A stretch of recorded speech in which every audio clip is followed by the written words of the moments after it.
பொள்ளாச்சி ஆழியார் அணையிலிருந்து 28,516 ஏக்கர் பாசன பெறும் வகையில் பழைய மற்றும் புதிய ஆயக்கட்டு பகுதிகளுக்கு தண்ணீர் திறக்கப்பட்டது.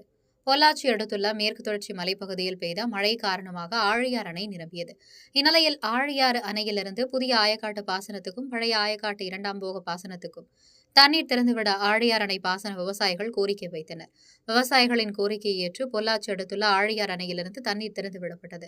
கால்வாய் வழியாக திறந்துவிடப்பட்ட தண்ணீரை பொள்ளாச்சி பாராளுமன்ற உறுப்பினர் ஈஸ்வரசாமி மற்றும் விவசாயிகள், பொதுப்பணித்துறை அதிகாரிகள் மலர் தூவி வரவேற்றனர்.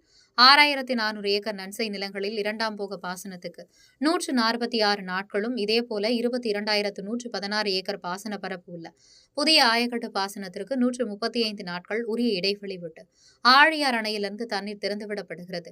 ஆழியார் அணையிலிருந்து உரிய நேரத்தில் பாசனத்துக்கு தண்ணீர் திறந்துவிடப்படும் விவசாயிகளிடையே மகிழ்ச்சி ஏற்படுத்தியது.